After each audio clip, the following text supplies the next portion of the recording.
వేదికని అలంకరించిన పెద్దలకు, వేదిక ముందు విచ్చేసిన అశేష భక్త జనానికి ప్రతి ఒక్కరికి పేరు పేరున నా హృదయపూర్వక నమస్కారాలు చెప్పుకుంటున్నాను. ఈరోజు అతి ముఖ్యంగా నేను చెప్పదలుచుకుంది ఏంటంటే, మొట్టమొదటి మాట, ఇంతకుముందు ఎప్పుడూ కూడా జరుపుకుంటూ ఉంటారు.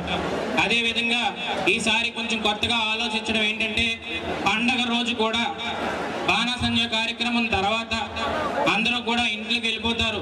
దాని తర్వాత కూడా ఒక కార్యక్రమం పెడితే బాగుంటుందనే ఉద్దేశం కలిగింది. అది నాన్నగారికి చెప్పినట్టునే, అయ్యన్న పాత్ర గారికి చెప్పినట్టునే అది అమలు చేయడం జరిగింది. ఈరోజు ఈ కార్యక్రమం ఎంత విజయవంతంగా నడుస్తుందో ఈరోజు చూస్తున్న జనాన్ని చూస్తే తెలుస్తుంది. ఒకటి చెప్తున్నా సోదరులారా, ఈరోజు అక్కడ అన్నగారి విగ్రహం చూస్తుంటే ఒక్క మాట గుర్తొస్తుంది నాకు. కళ్ళు మూస్తే కనేది కళ, కళ్ళతో అభినయించేది కళ, నిద్రపోతూ కనేది కళ, నిద్రపోతున్న జాతిని జాగృతించబరిచేది కళ. అలాంటి కళని వీళ్ళందరూ కూడా ఒంట్లో రక్తబొట్ల నింపుకొని ఈరోజు మన ముందు ఈ విధంగా డాన్స్ వేస్తున్నారంటే అది మామూలు విషయం కాదని చెప్పి సందర్భంగా నేను చెప్పదలుచుకున్నాను సోదరులారా. ఈరోజు వాళ్ళందరూ కూడా ఈ వేదిక మీద ఈ విధంగా కార్యక్రమం ప్రదర్శిస్తున్నందుకు ప్రతి ఒక్కరికి పేరు పేరున నా హృదయపూర్వక నమస్కారాలు చెప్పుకుంటున్నాను. థ్యాంక్స్ అలా. ఇంకో విషయం ఏంటంటే, ఈరోజు ఫైర్ వర్క్స్ కార్యక్రమం జరిగింది.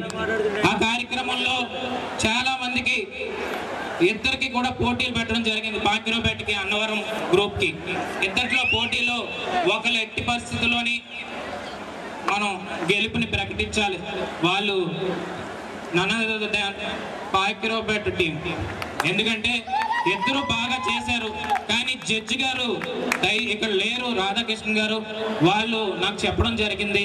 దాంతో ఈరోజు ఇద్దరు కూడా చాలా బాగా చేశారు, కానీ పోటీ అన్నప్పుడు పోటీయే కాబట్టి దాంట్లో ఒకరిని ఎన్నుకోవడం జరిగింది.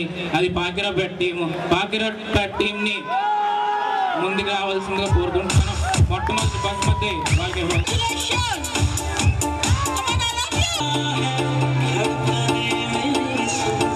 అలాగే అన్నవరం టీం కూడా ముందు.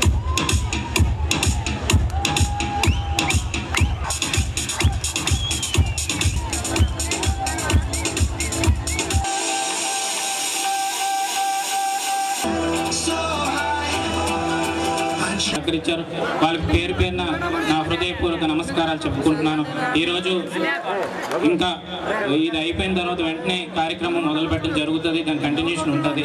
అందరూ కూడా సహకరించాలి. మీకోసం అని, మీకు ఇష్టమని, ఈరోజు పండగ కోసం అని చెప్పి కార్యక్రమం పెట్టడం జరిగింది. మీరు ఈ కార్యక్రమం చేసుకోవాలని చెప్పి ఈ సందర్భంగా మీ అందరికీ తెలియజేసుకుంటూ సెలవు తీసుకుంటున్నాను. నాకు ఈ అవకాశాన్ని ఇచ్చిన పెద్దలందరికీ కూడా నా హృదయపూర్వక నమస్కారాలు చెప్పుకుంటూ సెలవు తీసుకుంటాను.